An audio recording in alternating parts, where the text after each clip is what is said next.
Welcome to the Coaching Life Podcast.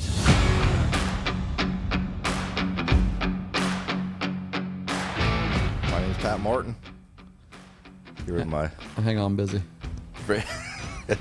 This is the digital world we live in. It never fails. As soon as we begin podcasting, text messages roll in. As soon as we begin. Get an answer. I'm going to critique you a little bit here. All right, let's see. What does Dustin's wife Jennifer want? That's assistant coach Huffman. Coach is what I call her. Been trying to recruit her to Megs for the last couple of years. Yeah. Okay.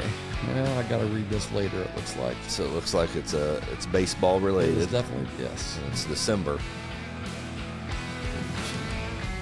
Just off-season reinforces. Stuff. Yeah. Well, I was going to say it reinforces the fact that baseball season never ends. Does not. We're always doing something. Getting busier and busier. I was planning baseball this morning, actually.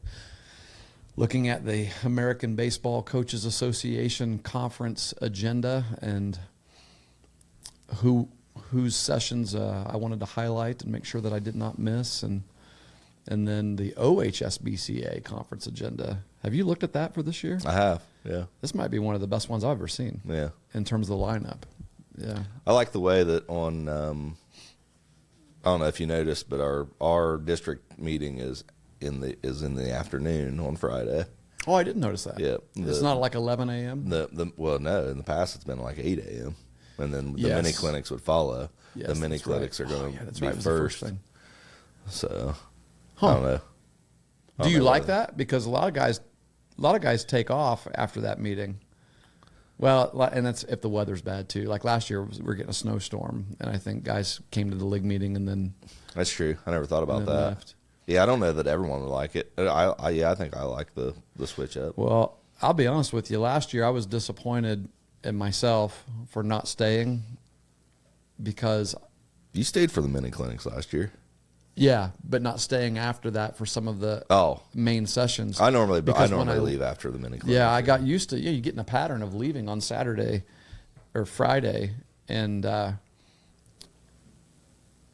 Friday's sessions all the way into the evening last year were really good. Yeah. So I'm not. I think they are this year too, but I'll have you got basketball game. Yeah. So I'll be playing. And that's what I was doing. I think I was just going to watch, but you got a coach. Yeah. Yeah.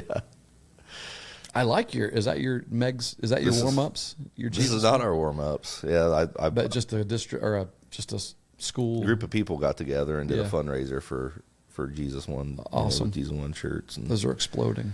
They did it one time and I missed my opportunity because I didn't see it. I was like, well, someone got a Jesus. Here's what happened. And it actually says Megs on the back, right? It does. Yeah. I don't. Yeah. You want to show everybody? Can you get around there? Yeah. Oh, I like it. I like it. With the Marauder. Someone reached out and said, hey, do you want to do a fundraiser? And yeah. And then never got back to me. And I saw these Jesus One Meg shirts. Somebody else did it. Yeah, what happened? So I texted her, gave her a hard time. And she said, well, plans kind of changed a little bit. It wasn't her fault. So that's right. But, yeah, it worked out good. So, yeah, Meg's finally jumped into we got our own. Seen a lot of those. Yeah, we got our own shirts. So, good deal. You got some new apparel recently. Well, we went ahead. We got our undershirts for this year. Well, I mean, you personally. Oh, I did receive some new apparel. We got a different hat. We got a new. We're gonna do 3 hats this year. Oh, I know. This is our third hat. The rich get richer. I know. 3 hats. We only have one hat. We don't do. You notice this is not a Nike symbol on ours. No, you personally received. Oh yes, apparel. Yes, recently. Yes. Last week. Well, apparel, accessories. It's I don't know. So Parker and I, Parker Navarro, our quarterback here, is also a good friend and member of our church, and just an outstanding guy. He was on the last night's the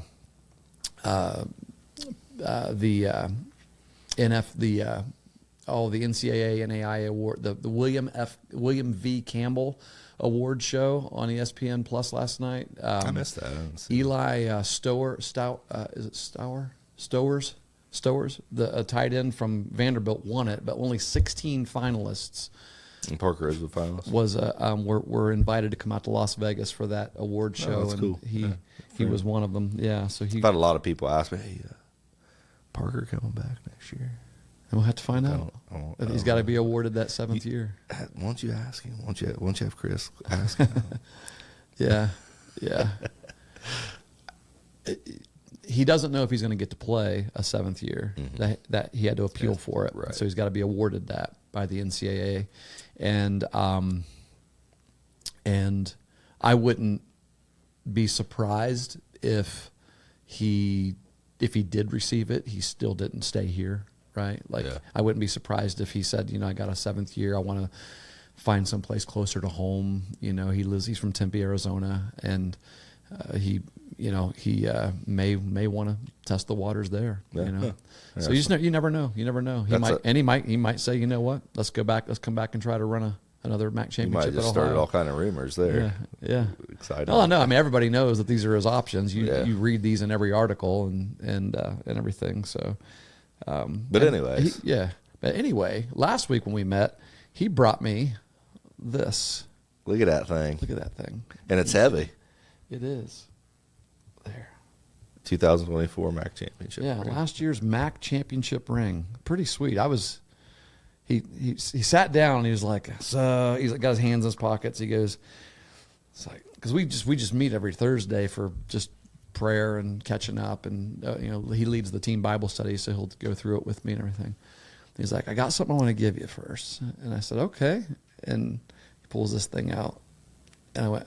As soon as I saw the box, I knew. I'm like, no way, and it was, it's really cool. But my family all knew it was coming. Oh, apparently. They did. Yeah, they had to size it. They ordered it in the beginning of the fall or at the end of the summer or something, and it hadn't come yet. But they needed to know my size. Yeah, and so.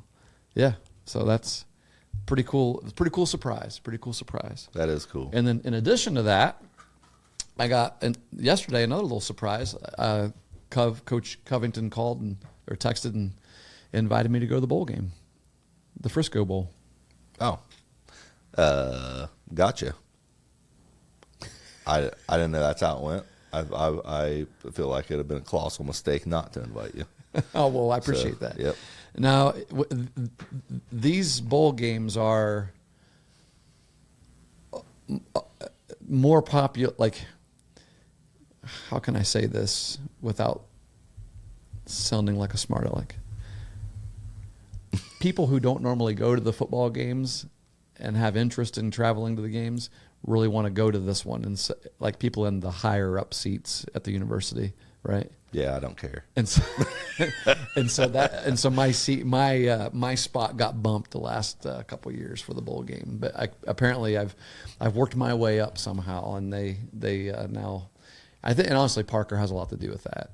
He had everything to do with me getting that ring also. Mm-hmm. I think it's we talk about what our athletes are thinking and feeling, and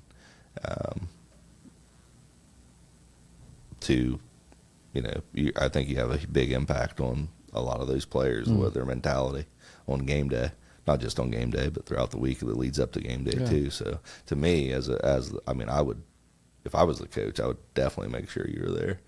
I didn't realize you didn't. I thought you had been to the bowl games the last couple of years. I didn't realize that, but I said it. I'll circle back and die on the hill. I think that was a colossal mistake. Just because, if there's anything, I feel like I felt like that for a long time. Anything that can bring comfort and familiarity to the players, that when as they're going into a game, anything that's the same. Like if you've been there, I would want you there because some familiarity. Yeah. Yes, right. Yeah. So I think it's a good move. I think it's the right thing to do. Yeah, that's cool. I appreciate that. Yep. I think I remember last year he asked if he was able to get me a spot, would I want to go? I think I remember. And when I was hestant about it because the scheduling we're getting home at 5 a.m. on Christmas Eve this year, right? And I'm a big Christmas guy. I love the holidays with my family and stuff. And so I kind of hesitated last year. I said I'm not sure, and that may have been one of the. I guess you did skip out on a trip this year. I skipped out on the last away game for not a. kind of a to see Oakley. So, yeah. Hey, do you know where the Frisco Bowl is being played? By the way, I do. This is why this our was audience a lot may easier not. to say yes. Oh gosh. Yes. You're going to go The meet Star. You've been really. It wasn't The Star facility. It's not OU. It's not Ohio that's inviting you. It's not Coach Covington. Jerry Jones has sent out a I've message. been trying. I've been reaching out. He's not yet accepted my appointment request for a meeting. So I'm gonna try to sit down with Jerry. Yeah, see if we can get him on the podcast. See if we can get Jerry on the podcast. Yeah. If we can't get Jerry, then we'll get one of those AI versions of Jerry on the podcast. Have you seen any of those post game interviews? I haven't. Oh my goodness, they're hilarious. Yeah. I've almost tried to. I just started eliminating all videos from my viewing because now you can't trust anything. Oh, you can't. It's been crazy. Can you trust this? I've seen pictures of Shador Sanders wearing a thong last week. Did you see that? You got your text today. I sent you a text about it, didn't I? Shiloh, I guess, because I was like, what? You didn't know it? No, I didn't know it. And what did I say? So Shiloh, actually, they do a podcast, or Shiloh does a podcast, and had Shador on his podcast and asked him about that. So what were you wearing? Oh, really? Yeah. So and it's what's the verdict? It was athletic supporter and tape. Yeah. Oh. So it was a jock strap. Yes. People still wear those. Yeah. Okay. Well, yeah. What do you mean? I mean, like the kind. Oh well, that's open in the yeah. back. You're right. Yes, you're right. Because a lot of them are just like, sliding. I was like, shorts what do you mean? style. Yeah, catchers use athletes now. With the Use jock baseball strap. players wear sliding shorts with the pocket. But yeah, But he had like some KT tape on, or tape. I didn't really. I just saw it because I was like, I don't know. Did you see the picture of it? I did. Yeah. Like he was like it's kind of fuzzy though, right? getting sacked in the end zone or something, would have been so you could have seen it live. You were at the game. Was this that week. the game? It was at this game. Oh, no, we were way too far away to see to see his thong. To see his thong. Yeah, but did see him play really well. Really impressed with him. Did he like break? Did I hear he broke some kind of a quarterback record for? Well, let's calm down. Because if you break Cleveland Browns quarterback records, it's very relative. But I think he's the first quarterback to have 3 touchdowns and a rushing touchdown since 3 plus a rushing. 3 plus a rushing since Joe Burrow did it. I think I remember Joe Burrow did it. Oh, not just a Cleveland. A rookie quarterback. Oh, rookie. Gotcha. Yeah. I don't think a Cleveland rookie back has ever done it. So, and he's He the didn't only. have a ton of running. Well, Mayfield ran. Or he scrambled. Yeah, not a lot. He wasn't His was a running normally quarterback. backwards Well, and to really, the right. Shador's not a running quarterback. No, he's not. That's He not just his scrambled a little bit. Yeah. Yeah. It was a good scramble that got him the touchdown. A really good run. But he played really well. Our defense did not. We were hoping to see Myles Garrett break the single season sack record, but they bottled him up pretty good, and they just ran all over us. It was cold. I think it was about 23 degrees when we left, and the snow was getting wet for some reason. Like I thought it would be worse, but it was getting wet. Yeah. It was cold, but it was a good time. I take back what I said last week about Dallas also. You can't. That Thursday night game was brutal. It happens. Yeah, But what my confusion is because they still have a chance. You said I said running the table. They obviously came right out the gate and did not run the table. Yeah, but then I got a text this weekend. Maybe I was up at Cleveland, and you said if not the Cowboys, maybe the Bengals, and I didn't get a follow up. They looked great, didn't they? I didn't get a follow up on that text my goodness. after Josh Allen came back and beat him. I don't know that Josh Allen came back and beat him more than. Well, that's true. As much as just some. Those were 2 really fluky interceptions in a row. That's wild. Yeah, you'll never see that again. Probably not. Well, in fact, was it Chris Collinsworth? Whoever was the commentator said, you'll never see Joe Burrow do that again. That was a weird looking interception. It kind of came out of his hand wrong or whatever, just being tipped to the line of scrimmage like that and just caught. You won't see that happen again. The very next pass he threw was tipped and then caught for an interception, about 5 yards away. Yeah, just it's bizarre. But before that, Joe was fantastic in the snow. I mean, just like a surgeon. Yeah. Really, really good.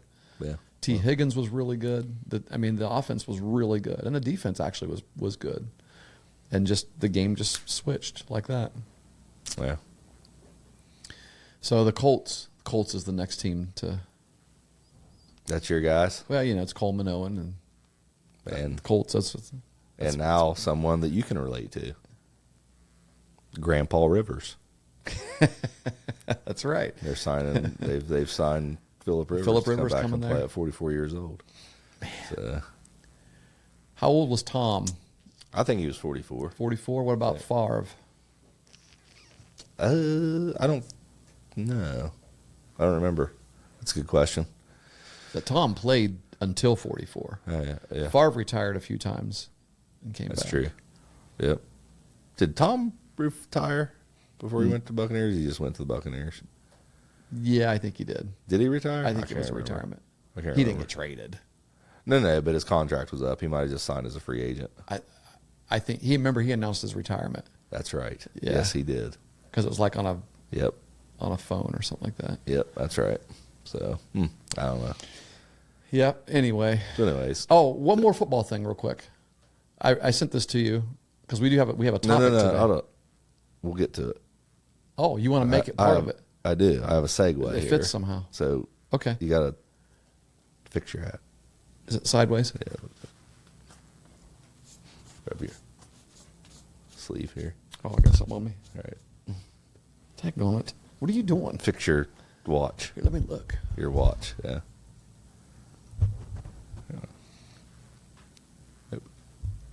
Open your eyes a little bit. There you go. Straighten up. What are you doing? I'm just getting you ready. You're driving me nuts. Okay. Straighten up. Okay. All right. How you feel? Nervous. I don't know what the heck you're doing. Right. So what I'm doing, Coach, is what many youth coaches using and me high as an school coaches, illustration. many coaches across our country do to our athletes in overcoaching, and we do it in a lot of ways. And one of the worst ways we do it is to tell them how to hold their body, how to move their body, and that's our conversation today. Is how we might be overcoaching in a lot of situations when we don't recognize it.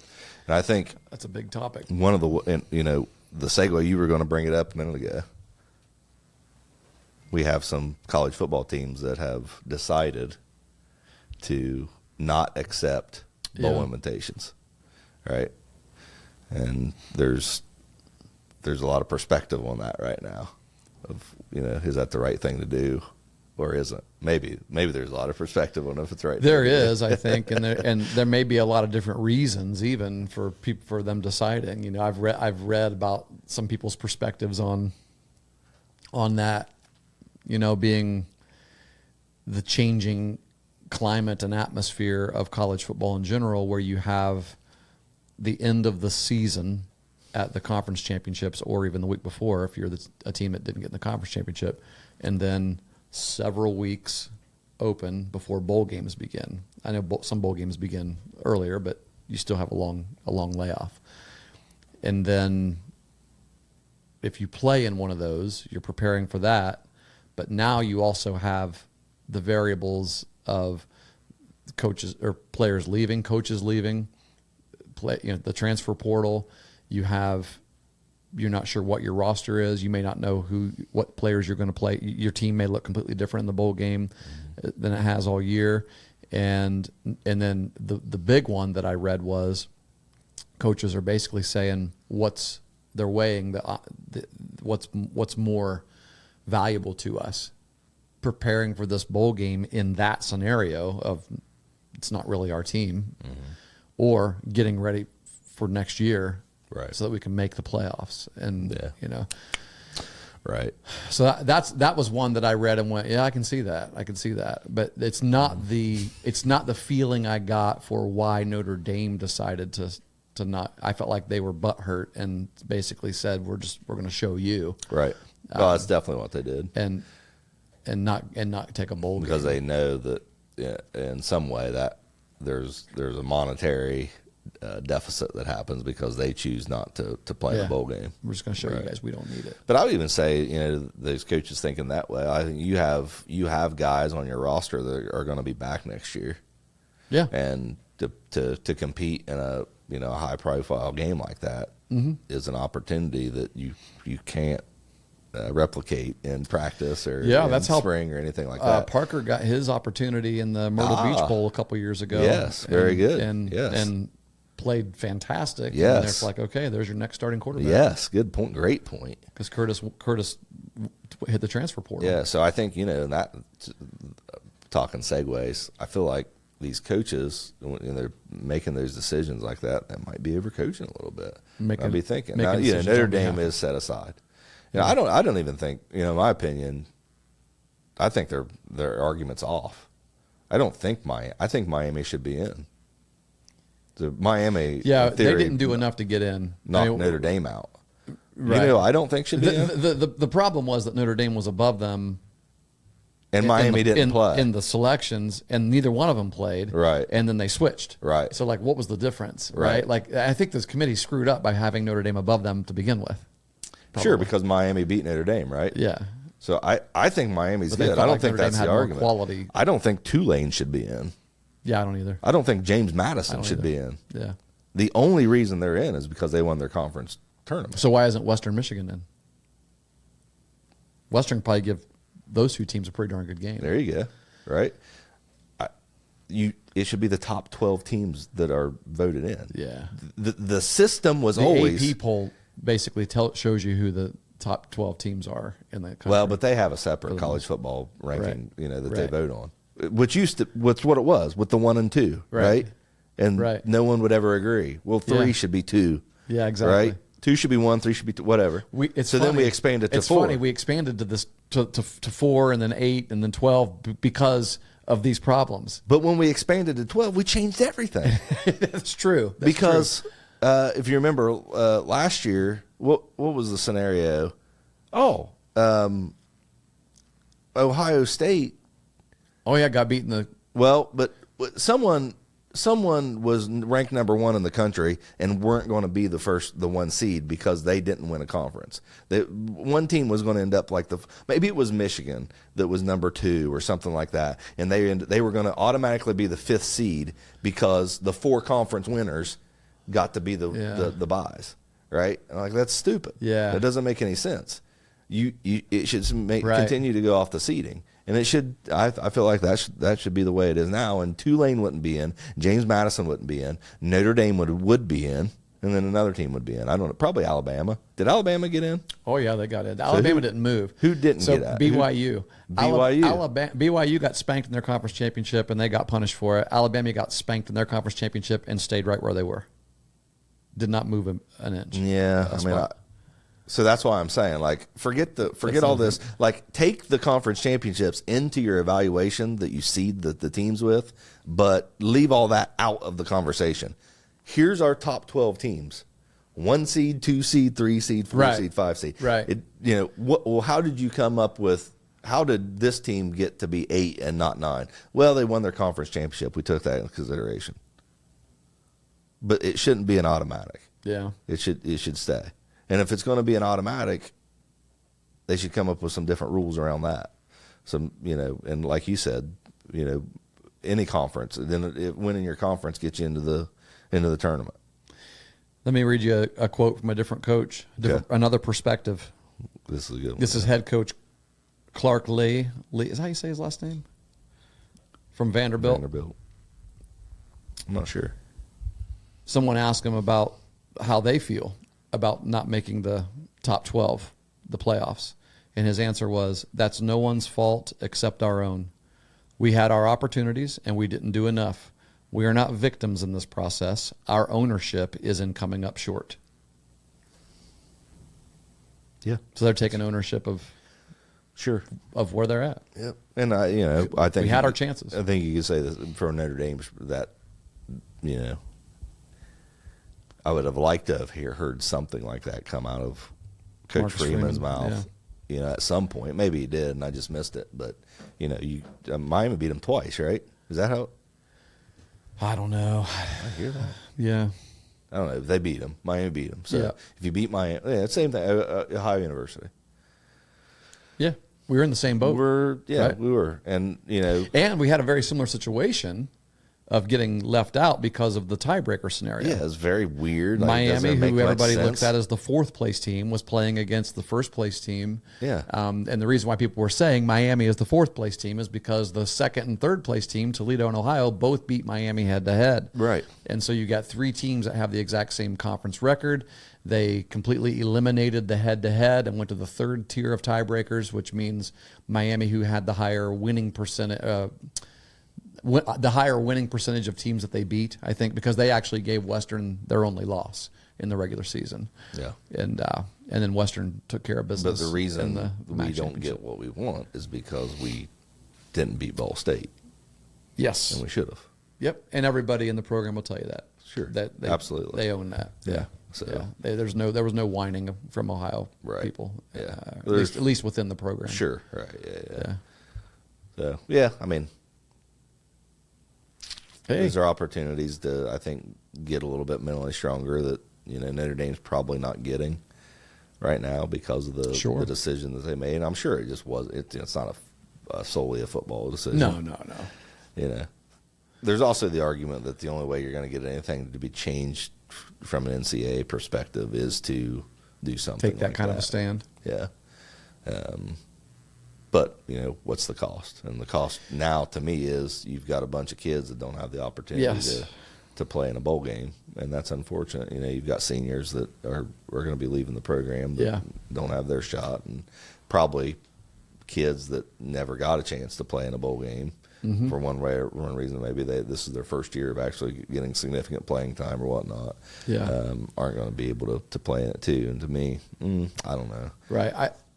I hear people talk about how excited they are to go to the bowl around, like on this campus, and the things that they get to do while they're there. The experience is really, really awesome, and that it's disappointing to a lot of those kids that were told we're just not going. Yeah. Yeah, I think so. Mm-hmm. Sure. Yeah. Whether they said in the locker room, let's show up, right? Or not. Like you said, that's some of these guys' last opportunity to go out, suit up again one more time and go out and play. Yeah. Yeah, there's a lot of weird, there's a lot of the decisions that are being made in today's sports world and in college are impacting future decisions. Like it's requiring future decisions. I think that one of the things that we're probably going to see, I wonder how relevant conference championships are going to be also in the future, unless they tie them in a little more to, put it this way, win or lose, like if do you want to be in your conference championship and play that extra game if you're sitting right on the edge, if you're 11 or 12 and you play in your conference championship and you lose, and now you're out. Whereas if you didn't make it, but you were sitting at 11 or 12, you don't play another game, you might be. Yeah. Would it have been good for BYU to say, we forfeit our conference championship. We're not going to play. Right. Yeah. Who knows? That's still count as a loss, but. Yeah, that's another. Play, Yeah. Yeah, that probably wouldn't work, but it's a thought. Yeah, it's a little bit of a mess. It's a little messy. Well, we knew expanding wouldn't fix all the problems. Right. But I don't understand. We had a system, and we're going to expand, and when we expanded, we changed the system to a certain degree. Still, they still vote. They still have a top 12, but there's rules around it that. And maybe they had to do that because I honestly wouldn't mind seeing a similar playoff scenario that you have in basketball, NCAA basketball, where just every conference champ gets in. You want to expand the field even more? Well, you would have to remove some regular season. But Tulane games. was I think they're ranked 20th. Like Tulane and James Madison, one of them teams are 20th, 24th. I know. Well, yeah, that's true. You know what I mean? They're that low. Yeah. Why are they in? Because they won the conference championship. The ACC or which? No. ACC don't get a. Tulane's an AAC. The American. The one that Charlotte. And then is Tulane the Sun Belt? Or are you saying Tulane's ACC? Is that what? I don't know. I don't What's know. James Madison in? I don't know. I don't know either. But yeah, they won their conference titles. That's why they're in. And I don't know. Remember what beat them? But they're both out of the top 12. They're not top 12 teams. Right. Yeah. So they do have automatic bids. Yeah. Yeah. For certain conferences. Yeah. What's that based on, you think? Yeah, money. Yeah. Yeah. Yeah, probably. Yeah. All right.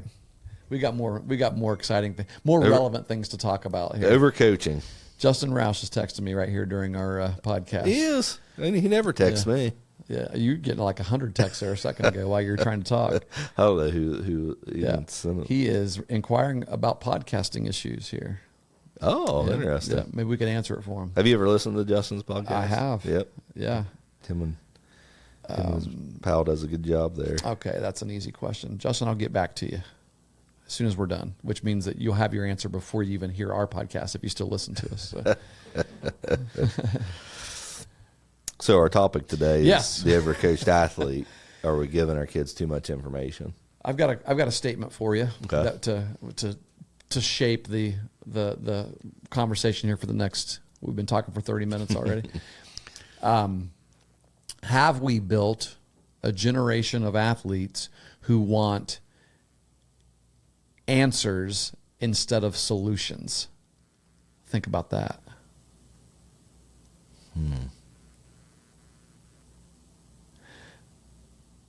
A generation of athletes who want, just tell me the answer instead of coming up with the solution, instead of being able to come up with the solution. So we're handing them fish. We coach them so much that, not teaching them how to fish. Yeah. And there are a lot of, I think there are a lot of problems, a lot of factors that occur when you talk about coaching things too much, micro coaching or micro managing and coaching, right? Like one of the things that comes to my mind is you slow a player down. Yes. When you give them more information. They're processing. Yes. They got to process more. They're not it's not a natural reaction to it. They lose their instinct. They can, and they almost become paralyzed until you give them the next thing to do. Yeah. Right. This is the kid that, every time he's got the ball in his hand, dribbling up the court, he's looking over to the bench to see what you want him to do. Right. What are we supposed to be running right now? Or, it's a hitter in the box trying to remember 7 different cues, while he's in the box. Okay, load early, keep my hands inside. Don't drop my hands. Keep my eyes tracked on the ball. Stay balanced. Like all these things. When that result then becomes, you don't do those things. Like you're slower. You have poor timing. You have Or it takes away the execution of you're trying to other do. movements, of other things. Yeah. Robotic. I noticed this kind of. I don't know. We've talked about our evolution of as coaches, from at least mine, from shifting. Well, I think everybody kind of does it. You shift from the X's and O's to the people. Working with Jake at a young age, he had bat drag, which almost every kid has bat drag. Yeah, almost. It's really bad, but it's not that bad. It's not that bad. But you like, what's going to fix it? You go through and I had his swing broken down into 3 steps. Yeah. Get here, finish here. Yeah. And it fixed the bat drag, but it made his swing very robotic. Here. Yes. Yeah. And it took away. He wasn't hitting the ball as hard. He was kind of hesitant on. It seemed like he was late on pitches at times, which he has always been the opposite. Like he would hit the ball out in front of the plate too much. Because that's another thing. I would drill inside pitches to Jake when he was young. You got to hit this inside pitch. You got to hit this inside pitch. So he got used to hitting everything way out in front of him. Yeah. But I made him. He was taking 3 swings. His swing became 3 movements as opposed to 1 movement. And I think I'm not saying that the 3 things that you want in one fluid movement. Right. Yeah. Yeah. And so it's like, okay, over the years, you try to figure out ways that you can reduce bat drag by giving them things to focus on within their swing. Like I think one thing that helps is flashlight to baseball. Yeah. Yeah. Just focus on that for a little bit. Try to find the baseball with the knob of your bat, but as you know, when you start your swing, that's your first movement. Just feel that movement. Allow them to incorporate that into their swing where it becomes more natural, and then you go to the next step. Yeah. As opposed to trying to talk to them so much about, and I don't know, I guess there's a threshold too, because it's good for them to understand. I think I've read some studies where it says that kids 11 to 14, when you're between 11 and 14, you begin to understand the way that your body moves more, and you're able to take instruction and apply them better. So wow, I don't know, something that's a good cue. I don't know. Hands up. What does hands up? If you keep your hands up, what does that mean? As opposed to having to show them. If you just say it, does the kid understand what you're saying when you say keep your hands up? Like how high up? Yeah. Or what does that even mean? Keep your hands up. Or up here? Yeah. Or during the swing, after the swing. Right. When? Yeah. But so I'm not saying eliminate that completely. Sure. But if it's just complete, it's like you're doing this, and this, and you need to do this. Yeah. It's all, they're trying to process it too much. You have to incorporate live movement into that training session. Well, I mean, you think about all the things all the feedback you get from these analytics programs like HitTrax and TrackMan and Rapsodo or the blast sensors or anything that or just heck now, just take a video and put it in ChatGPT and say, analyze this, There's so many things that we're able to see and determine what needs to be corrected that you didn't even know before, And so what I'm thinking is, okay, are we making better athletes by loading them with analytics, or would it be better just to let them play, right? Like I think about how kids used to learn, like how you and I used to learn. We used to learn by playing. Like we learned how to play the game by playing it. And now it's almost like we analyze before we play. And we say, okay, here is what we want to create you to be. And then what happens is the kids start thinking about that too, and it may be any sport. This isn't just but I'm thinking about baseball and hitting and pitching and such, and I remember as a pitching coach at Athens, when I first started with Gibby, I didn't want to screw up, and so I'm like, I got to make sure that all these kids have really good mechanics and all that, And of course, you show up on day one and you start seeing them throw bullpens, and you're like, well, that kid's wind-up looks funky and his arm slot's weird and everything. But man, he's got good movement. The ball gets in there, and he's thrown that way all of his life. But I got to correct him because it's not good mechanics, right? There's something poor in that mechanic. And I remember trying to walk them all through, and we're going to break it down. The rocker step, you can go wherever you want. If you want to go back, you want to go to the side, however you want. But I'm going to give you that leeway. But let's all do it. 1, and I just counted out 1, 2, 3. Knee lift, and what happened is, you do that. Kids come to camp, and you want them to begin with proper mechanics, right? And so you kind of walk them through that. But then kids get older. Everybody develops and their body moves differently according to their own mobility. And so some kids aren't able necessarily to duplicate the exact same mechanic that another person is really successful with. They might be more successful with a different mechanic. And so what happens is you learn to just sometimes sit back and say, I'm just going to I'm going to let you play a little bit. And if you're doing something that's going to injure you or it's not sustainable, you know, or you can't control. Or if there's something that you can change that's that's simple, that would make a big impact. Yeah. Right? If you can just make this little change, think it would make a big difference. Those are the things you focus on. Yeah, I agree. 108 Performance. Help me. Coach Eugene Buchers. Is it Polskeen's pitching coach? You know the guy. Oh, yeah. You know what I'm talking about. He talked about that at the OHSBCA last year. Yeah. He asked, is it fall and tall? Or, right. Yeah, right. And like, drop and drive or tall and fall. Yeah, and you know, who teaches drop and drive? And half the room raised their hand. Who teaches fall and tall? Half the room. And he's like, yep, you're right. Yep. Everyone's right. And watch Paul pitch. He does both. Yeah. But he's just getting he's getting. I think one of the things, it's like it feels so above my head. Yeah. Because I haven't put a lot of time into, because I don't know that I'm smart enough to really know, because it has to do with anatomy.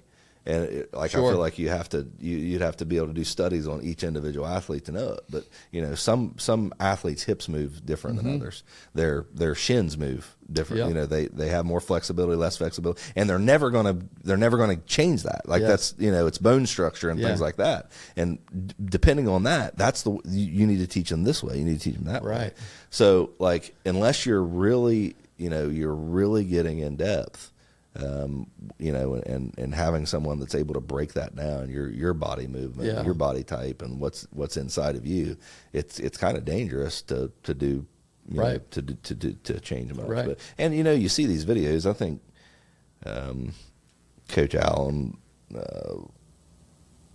one of my assistants over the past few years, sent me a video a few weeks ago of like this 4-year-old that was the guy was like, you know, throwing away. He was crushing the ball. Oh yeah, I've seen that. I've seen throwing in. It may not be the same one, but I've seen videos like that. It's like he's 4 years old. Kid with a little like wiffle ball bat or something. Yeah. And he's like, man, look at that swing. Look how he finishes. How'd he learn to do it? Look at the plane of the bat. Yeah. He's not. They're not breaking him down. No one broke him down. Yeah, right. It's a natural. Yeah. You know, it's a natural swing. Like he's just picked that up by watching and doing it.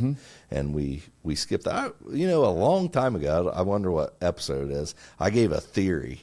And the theory was that because we have developed as coaches through learning and you know, playing unstructured free play, and we've watched and, you know, we've gathered information. We've had good coaches.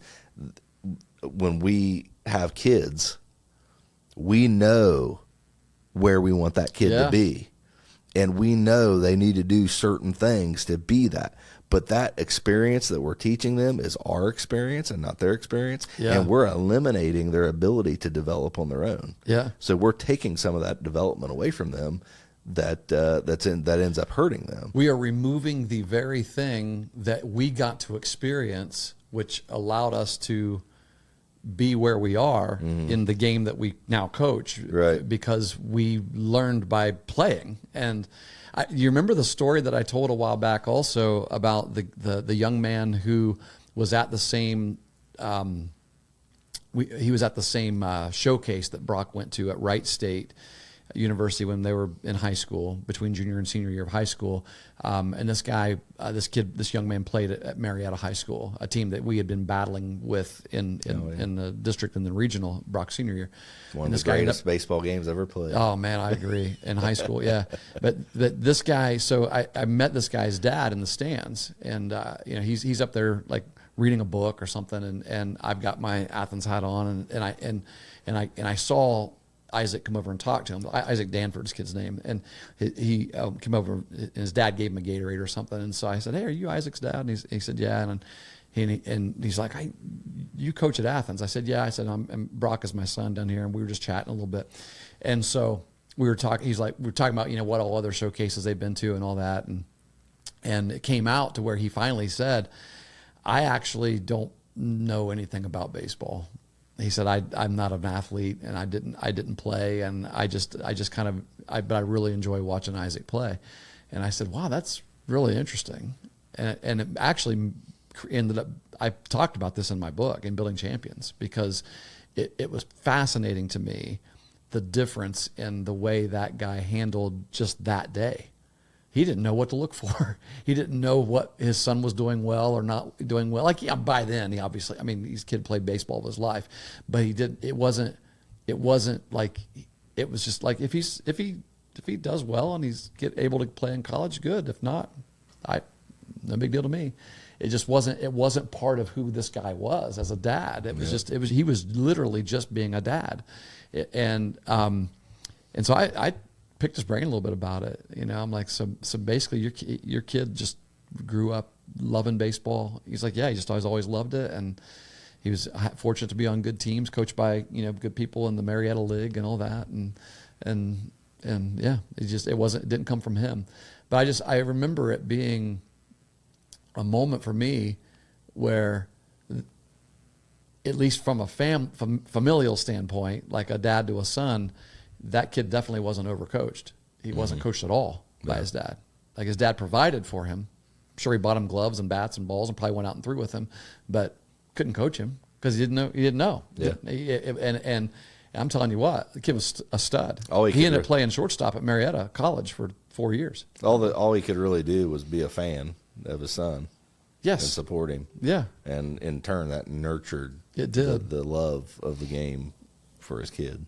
The love of the game. Which I think is the most important thing that you can do. The advancement in it, even. Sure. The development. If you love it, you're going to develop. It gives you your best chance to be good at it. Yeah. Right? 100%.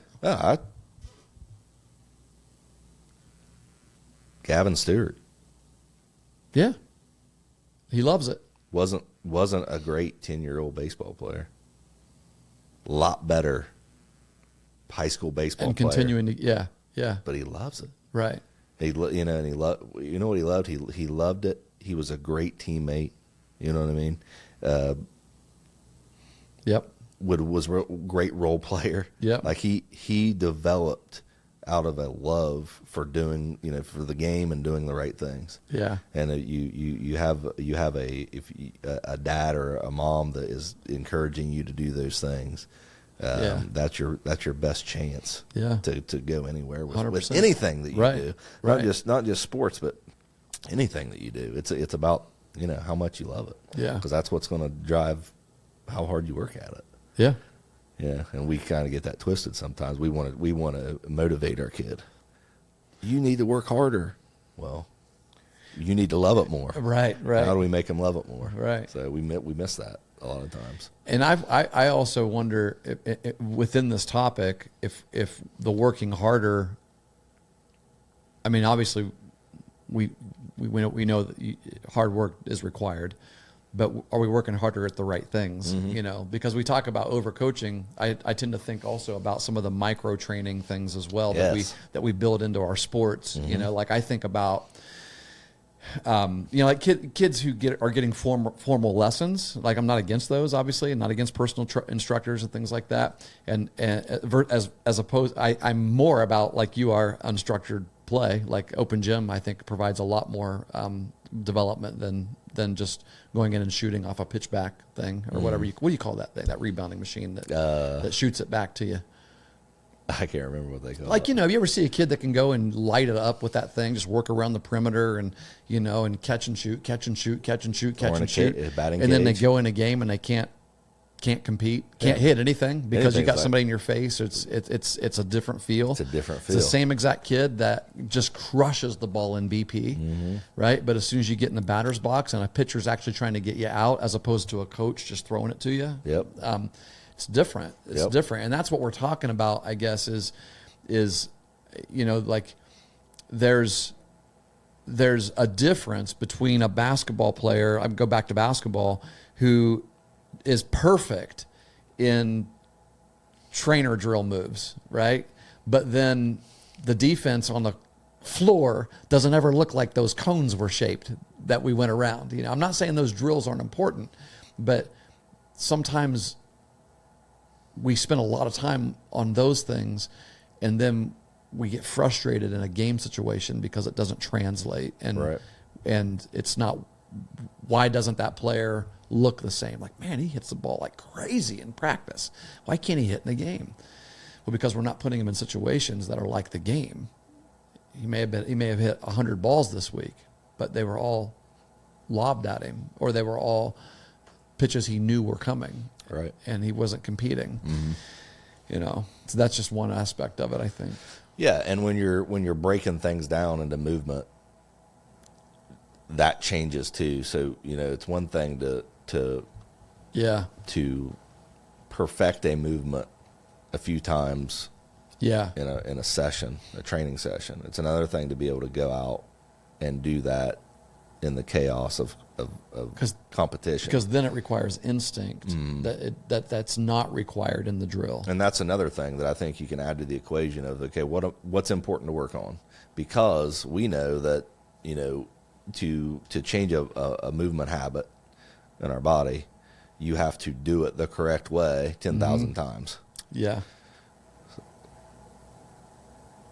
So if you're trying to change 10 movements, it's going to be a lot more difficult, a lot more time consuming to do that than it is to change a single movement. Yeah.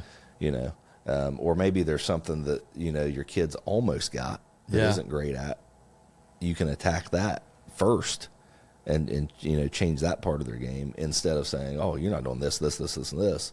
And, because in order to correct those things, it's going to take a bunch of time, and you're not going to see it. And as you go through it, you might be creating some different habits that aren't the best and things like that. So think about the amount of time it's going to take to correct something when you're going through a drill perspective like that. Yeah. Let me go another. Let me change gears. Okay. But it's still on the same topic, obviously. And we bring this up a lot, but it's relevant in this conversation too. Because we're talking about overcoaching, right? Yeah. A lot of athletes today will hear one version of how to do something from their coach. And that athlete has a personal trainer. Yep. And they may hear a different version from that personal trainer. And then they get home. Yep. And maybe they got a parent that played the game, or they get a different version. Why are you doing it that way? Well, that's how coach wants us to do it. Well, here's how you should, or here's how we did it, or So there's a third version. And then now you've got TikTok and Instagram and all these, so now you got videos that anybody can get out on YouTube and see people promoting opposing techniques of how to do things, And the result is a really confused athlete, number one, but even worse, according to this conversation that we're having, an athlete that has zero internal voice, like zero ability to figure, like what I said earlier, we give them all the answers and don't help them figure out the solutions, yep. right? And you need an athlete that can own something himself or herself, and it's hard for them to own anything when this coach is giving them this, and this trainer's giving them that, and this parent's giving them that, and this TikTok video is giving them that. And what do they do? Which one is right? What do I do? And maybe a combination or just none of those things, But it's usually this: whatever coach you're playing for right now, that's what you do. Yeah. If it's a mechanical thing or a philosophical thing that's within the team, a strategy thing, a scheme thing. Oh, well, sure, yeah. Obviously, it does not matter what anybody else says. No. Who definitely. you're playing for, do not play for that team or that coach if you are going to come in there and say, well, this TikTok video said it's better to do it this way, or this parent said it's better to do it this way. And I would say as a coach, my philosophy as a coach is this too. I try to think from a philosophical or strategy. My first year of coaching, we see how they did that. We didn't our double cut home. We isn't the way that I teach it. Isn't typical of most other, because most baseball teams do double cuts the same way, right? Yeah. I mean, there's variety. Yeah, depending on but where if the ball's in the corner, as we if it's were in the working gap, through it, this group of kids that I had, which was a good baseball group of kids, said, "That's not the way we've been doing it. Like the last couple of years, we do it this way." So they're more comfortable doing it that way. All right, we can do it that way, right? It's not. It may not be conventional, but it's what they're going to fall back to instinctively in the heat of a game. You have to decide. Yeah. Am I going to put? Are you able to go back and do your 10,000 hours of? Yes. Are they going to be uncomfortable doing it my way, which I believe it's not my way, it's the way. Right. That I feel like has the most efficient benefit. way, right? Yes.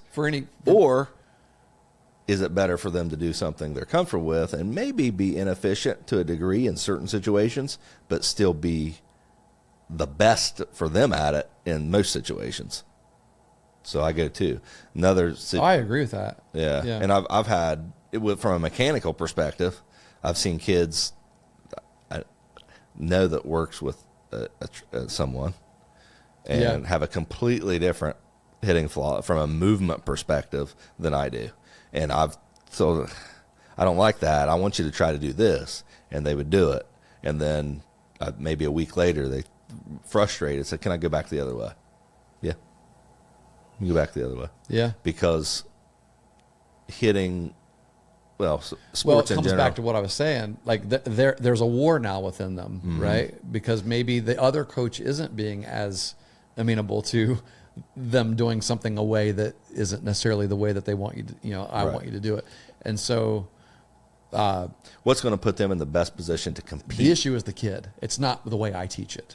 Yeah. It's what's in the best interest of the player. Sure. Who cares what I teach? And and getting to that point is, I think you mentioned conversation, or maybe it was internal conversation, but being able to talk to your players and understand what they're feeling and, what do they want to do? What's the most, what's going to make them most comfortable when they step into the box and things like that, because that's what we do. When we overcoach, we're taking a player, whether it's making them more robotic, or it's making their processing slow, making them think about too many things, and we're making them lesser versions of what they could be. Now, why are we doing that? Is it because 2 years from now it's going to benefit them most in college?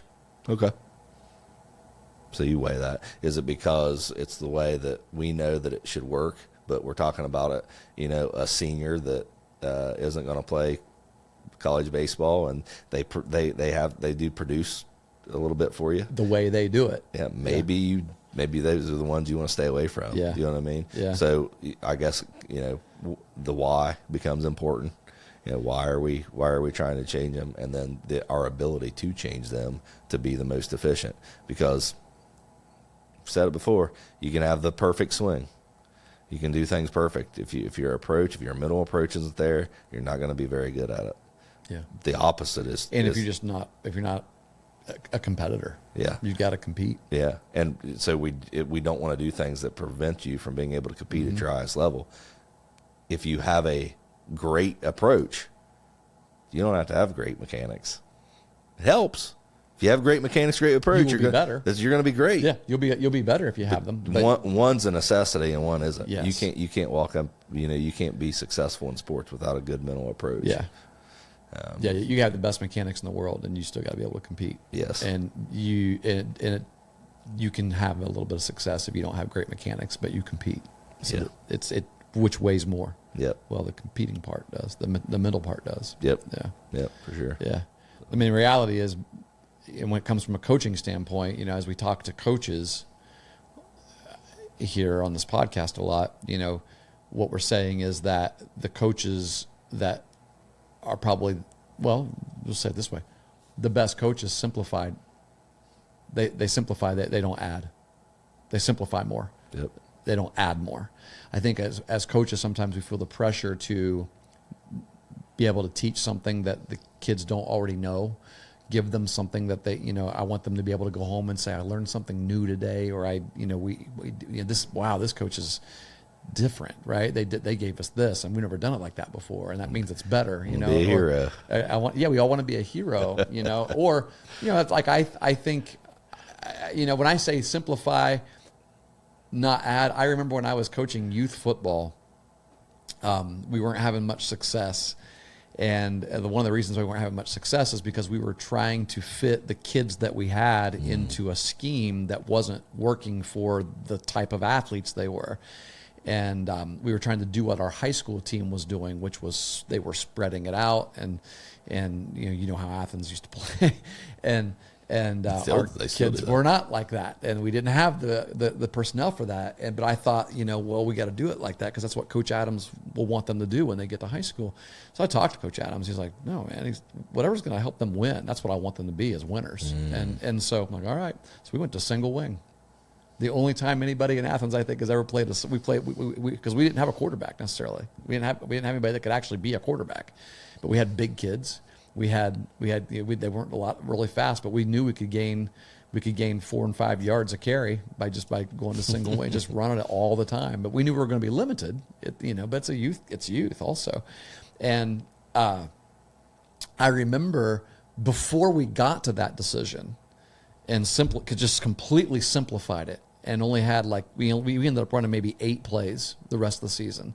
Before that, we were trying to come up with new schemes and new plays and new formations and motions and things, like how can we, and it was like every night we were adding to the playbook, and this playbook was getting thicker and thicker, and we were like, look, okay, because we're going to try this, and these are 4th and 5th and 6th graders, and we're adding to them, and it wasn't making them better, it was making them worse. And so it wasn't until we simplified, and I remember sitting in a room with these coaches and these guys, and we're having a coaches meeting, 4 dads in a room trying to figure out how to help these kids be successful. And we brought up, somebody said, well, what is it that makes a team like Nelsonville York so successful at the youth level? It's the same thing that makes them successful at the high school level, is they're all doing exactly the same things the exact same way, and they're not many things. There's only a handful there's just a few things. They teach them how to block and how to love blocking. And this is how you block, and we want you to love doing it. We want to celebrate the fact that when you engage with a player and that player can't get off of you because you're driving them where you want them to go, that is a success, and we're going to cheer you on when you do that. Which translates to any scheme. Exactly. And then they teach them how to tackle. Which translates to any scheme. And those 2 things, right, are the 2 biggest things that they do really, really well. And then the third thing is they really run, what I can remember, they maybe run 6 plays. But they run those 6 plays. That's the Bill Parcells model. Yeah. Would you rather? Yeah. Was it Bill Parcells that said, what team would you fear more? A team that has 30 plays in their playbook and practices those 30 plays all week long, or a team that has 3 plays in their playbook, and those 3 plays they run to perfection. Right. Yeah. Yeah. Because they're basically saying, what we're going to do, you got to stop us though. Yep. And I think when it comes down to it, it's a lot easier to help an athlete be successful when we remove some of those things and we simplify things a little bit. I'd agree with you. Yeah. Oh, absolutely. Focus on the important things. Yeah, for sure. Which makes me feel really good today because we don't have all the resources that a lot of these big, rich, wealthy programs do, and that I get jealous about, right? And it's like, man, if we only had this or that or this or that, and we got balls and we got bats and we got bases and we got people, we got good people to teach them, and that's really what we need. Good word. Yeah. Good word. What we got here? Did we cover everything? I think so. I'm looking at our text here to each other. So how do we fix it? Limit our cues. Limit the cues. We want them thinking about one thing rather than 100 things, right? That's like the swing word if you're in a box. Or just stop talking so much. Stop adding so many things. And focus on important things. What are they thinking when they get up there? How are they feeling? Ask them, yeah. Mm-hmm. Yeah, how do you feel? Mm-hmm. What did you see right there? Yeah. What do you want to try? What do you want to try next? Instead of Have them trying figure it so out. to find time to correct a movement pattern, find time to allow them to compete some way, however that is. Yeah. Things like that. Not saying get rid of it completely by any stretch of the imagination. You still want to refine things. You come across bad habits as you play from one year to the next that you just get into, and usually those are correctable if you point them out. But just be intentional about before you go changing things. How hard's it going to be? How long is it going to take? Why am I doing it? Right. And go from there. So, yeah. Hopefully nobody in the TVC Ohio or Hawking listens to this podcast. That's right. We don't want you guys just go ahead and overcoach them all you want.